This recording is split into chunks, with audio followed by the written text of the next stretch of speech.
السلام علیکم ورحمۃ اللہ وبرکاتہ۔ تو محترم ناظرین، ہم نے گزشتہ پارٹ میں ہم نے بتایا تھا کہ مبتدعہ اگر ہیں یا ضال ہیں، مضل ہیں، گمراہ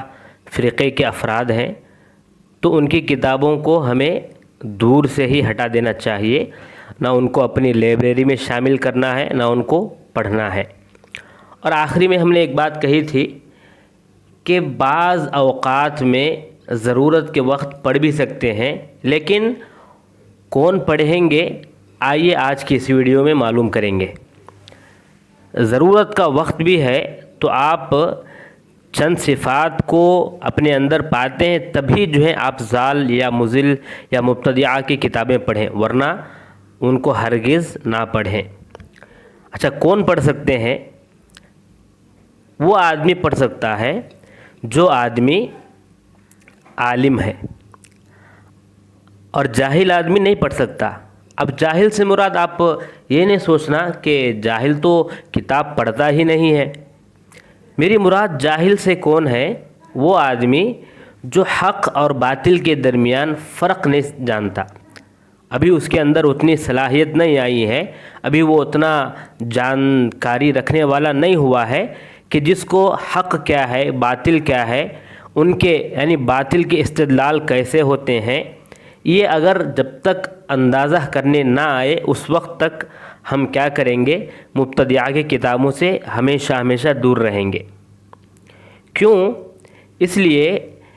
کہ اکثر ائمہ نے، اکثر علماء نے اس بات کو باقاعدہ اپنے شاگردوں کو سمجھایا ہے، اور انہوں نے اپنی کتابوں میں ذکر کیا ہے کیا کہ ہمارے دل جو ہوتے ہیں وہ ضعیف ہیں، کمزور ہیں ہمارے دل۔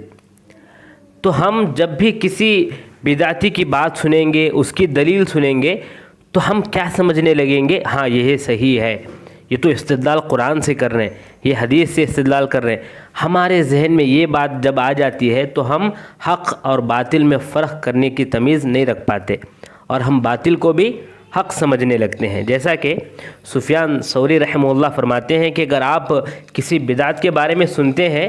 تو آپ اس کا مطلب یہ نہیں کہ اپنے دوستوں میں گئے، احباب میں گئے اور وہاں پر جا کے بدعت کے بارے میں بولنا شروع کر دیے، یہ مت کیا کرو۔ کیوں؟ اس لیے کہ ہو سکتا ہے تمہارے دوستوں میں، تمہارے احباب میں کچھ لوگ ایسے ہوں جو آپ کی بدعت، آپ کی بیان کردہ بدعت کو صحیح سمجھ لیں، کیونکہ ان کے اندر وہ صلاحیت نہیں ہے تمیز کرنے کی۔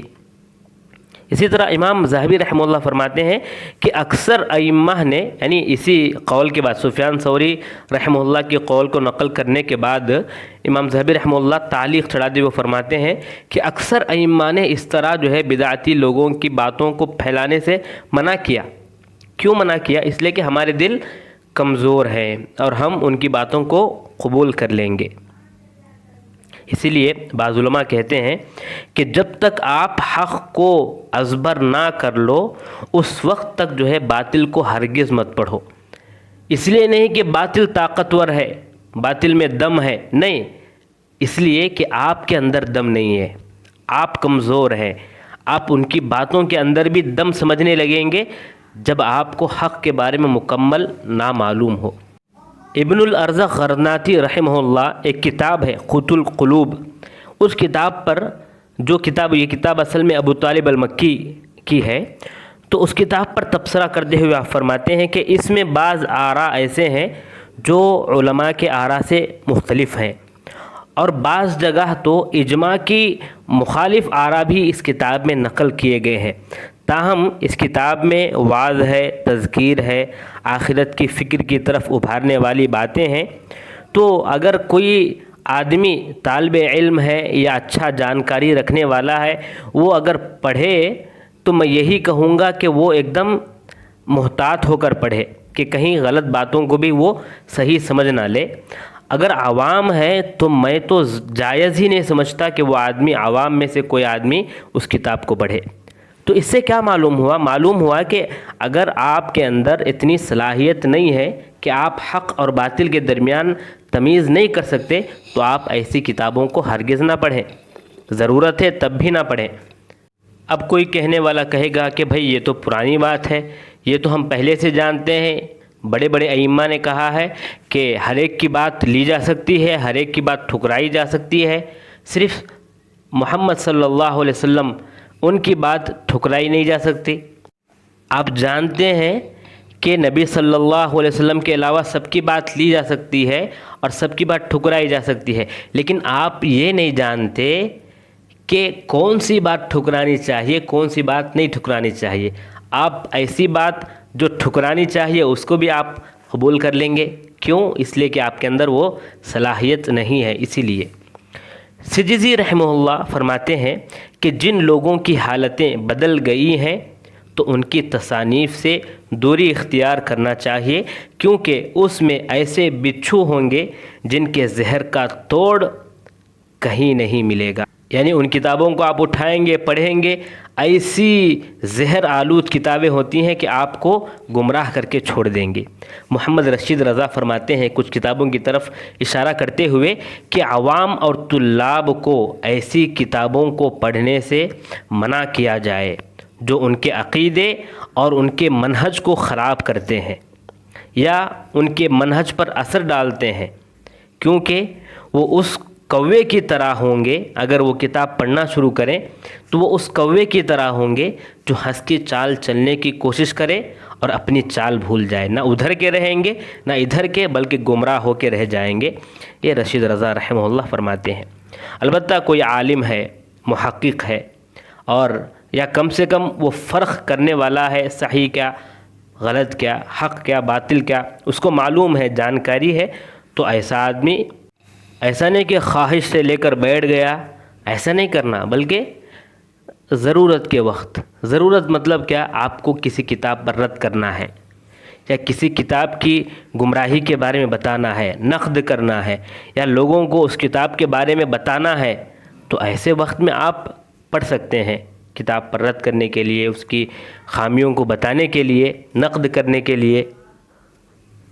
تو یہ الگ بات ہے۔ خواہش سے کوئی آدمی لے کر پڑھنا شروع کرے تو یہ اثر ہو سکتا ہے ان باتوں کا۔ امام ترمذی رحمہ اللہ فرماتے ہیں کہ ائمہ نے کئی ضعفاء سے، یعنی ضعیف جو محدثین تھے، ان سے بھی روایت کیا ہے، لیکن ہمیشہ جیسے ہی روایت کرتے ہیں بتا بھی دیتے ہیں کہ فلاں آدمی ضعیف ہے۔ سفیان ثوری رحمہ اللہ کے بارے میں آتا ہے کہ وہ اپنے دوستوں سے، اپنے شاگردوں سے کہتے ہیں کہ آپ جو ہے کلبی جو راوی ہیں، ایک راوی کا نام ہے کلبی، تو ان سے جو ہے آپ روایت کرنے میں بچا کرو۔ تو ان کے دوست فرماتے ہیں، ان کے اصحاب فرماتے ہیں کہ آپ روایت کرتے ہیں ان سے اور ہمیں روک رہے۔ تو فرماتے ہیں کہ میں اس لیے روایت کرتا ہوں کہ میں جانتا ہوں ان کی صحیح باتیں کیا ہیں، غلط باتیں کیا ہیں، جھوٹ کیا ہے، غلط کیا ہے، میں ان کے بارے میں جانتا ہوں، اسی لیے میں کیا کرتا ہوں، ان سے روایت کرتا ہوں، لیکن تم لوگ نہیں جانتے، اسی لیے روایت مت کیا کرو۔ امام سیوطی رحمہ اللہ فرماتے ہیں کہ علم باکار ہوتا ہے اور آراء جو ہوتے ہیں وہ بیکار ہوتے ہیں، لہٰذا انہیں ضرورت کے وقت ہی پڑھا کرو، یعنی آراء کو ضرورت ہے تبھی آپ ان کو ذکر کرو، ان کو بیان کرو، ورنہ بغیر ضرورت کے ان تمام چیزوں کو آپ بیان ہی مت کرو۔ اور اسی طرح ہم نے گزشتہ پارٹ میں بتایا تھا امام ابن تیمیہ رحمہ اللہ کا قول کہ وہ فرماتے ہیں کہ جو نقد و تمیز کرنے کی صلاحیت نہیں رکھتا اس کے لیے مکروہ ہے کہ وہ ایسی کتابوں پر نظر بھی ڈالے جو جھوٹ سے بھری ہوئی ہوں، گمراہ کن آراء جس میں پائی جاتی ہوں، تو ایسے اہل بدع کی کتابوں سے میں ان تمام لوگوں کو متنبہ کرتا ہوں، میں کہتا ہوں مکروہ ہے ان تمام لوگوں کو پڑھنا۔ تو خلاصہ یہی نکلا کہ ہم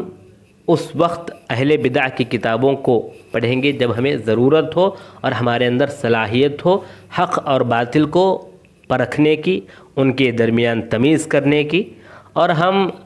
اگر ان کی باتوں کو، ان کی آراء کو، ان کے دلائل کو اپنے اندر محسوس کر سکتے ہیں، ہو سکتا ہے ہم ان کی باتوں کو مان لیں، تو ایسے وقت میں آپ ہرگز مت پڑھو، پہلے حق اچھا جان لو، اس کے بعد ان کی طرف جو جاننے کی کوشش کرنا۔ اللہ سے دعا ہے اللہ تبارک و تعالی ہمیں اور آپ کو بہترین مطالعہ کرنے والا بنائے اور اپنے ائمہ کی طرح دین کی خدمت کرنے کی توفیق عطا فرمائے، آمین یا رب العالمین۔